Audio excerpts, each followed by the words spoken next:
the point that these days you can tell like 7 different things about yourself that have nothing to do with your heart based on an EKG. Yeah. And is de-identification, is that a myth? I mean, if you're smart enough, can't you figure out who the heck I am based on what I'm talking about on Facebook? I think that de-identification concept is slipping through our fingers. I see Eugene smiling because he probably agrees. may not be, maybe a little bit afraid to admit it, but I think within this decade, I may be able to tell you who you are based on your EKG alone, which is pretty scary if you think about it, right? Right. So that's just the EKG. Never mind serial EKGs, never mind echoes. So I will be able to figure out who you are based on your cardiac signature. And Anthony, I think AliveCore already demonstrated that an EKG is like your fingerprint. Yeah, that's what I'm saying is Right. we hadn't thought that was possible, but obviously the computer's seeing things that human eyes, Oh, I don't know. Data and I are not seeing, right? So Right. So maybe on your iPhone, instead of your fingerprint, you basically show your EKG and they know who you are. Yeah. Well, it had to be maybe a 12 lead, but still. Right. Does that answer your question, Brandon? Probably not, because there is no answer yet. Yeah. I do have a more relevant substance for it, Brandon. I think part of this is going to have to come from the public and maybe even the government, as scary as it is. And the MIT Tech Review came out with the top 10 technologies.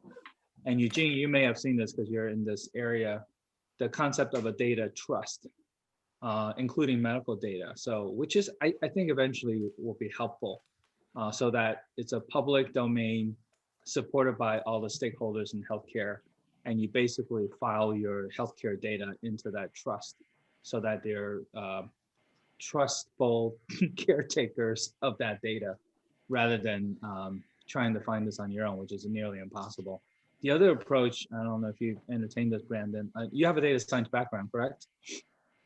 And you maybe have already explored the possibility of federated learning for a good enough number of patients, but you don't want to necessarily submit the data to a central repository in a pooled format, but you can actually just work on the model and send your parameters into a meta model.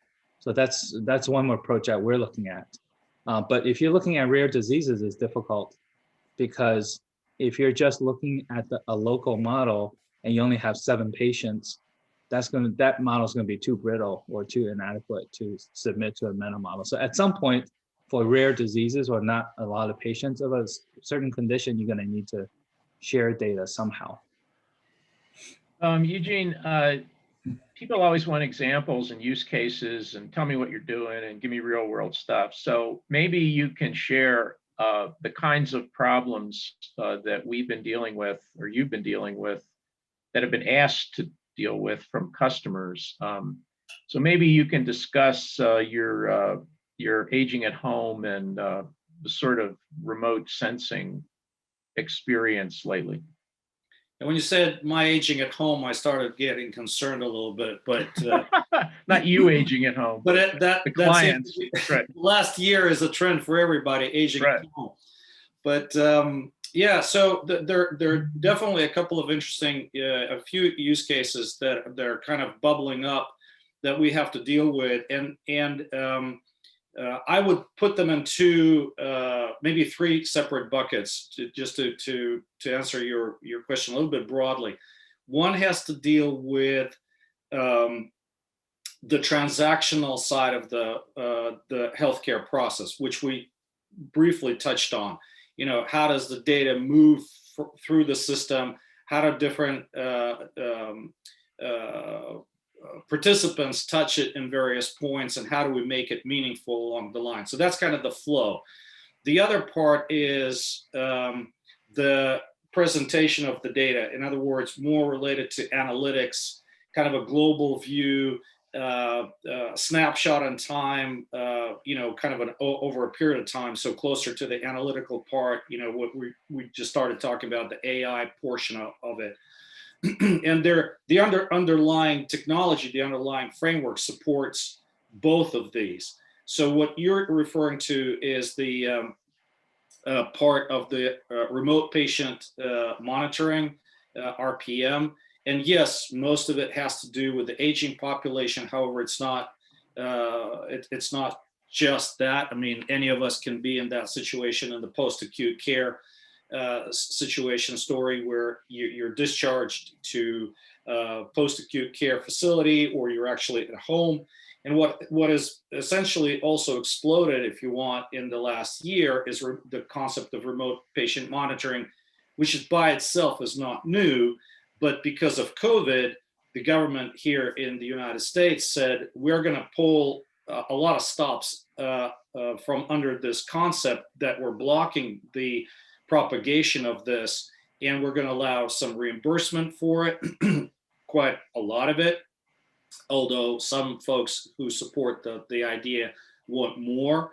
And we're going to allow sort of the cross-state usage of RPM more broadly, so the data can be shared between specialists and so on and so forth. So what we find out is, and no surprise there, that RPM by itself, and for folks that don't know what that is, meaning essentially you have medical devices at home monitoring the patient, from the very basic, the weight of the patient, to more complicated, wearables that look at your heart rate on a constant basis and take all kinds of vitals. And right now, actually, the next step are the devices you don't actually have to wear. They're installed at home, and they can take your blood pressure and your temperature and your perspiration inside the house. You don't have to wear anything. And that's a longer conversation from a perspective of technology,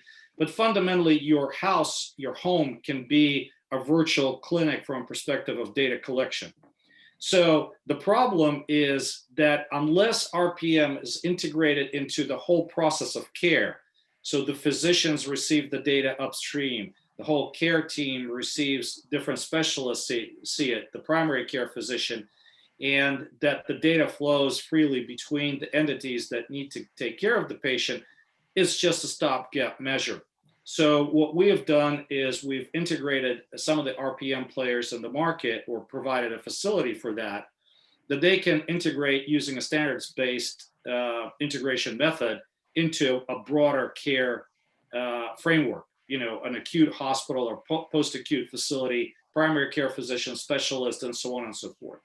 So we are unclogging and unblocking, if you want, the arteries in the information flow. Yeah. You're fond of referring to this as plumbing, and I call it information rheology. Rheology is a study of flow. So it's really about the anatomy and physiology of information. The anatomy is the pipes, and the flow is really the physiology. How do you get the information and uncork the hair in the drain and all that? So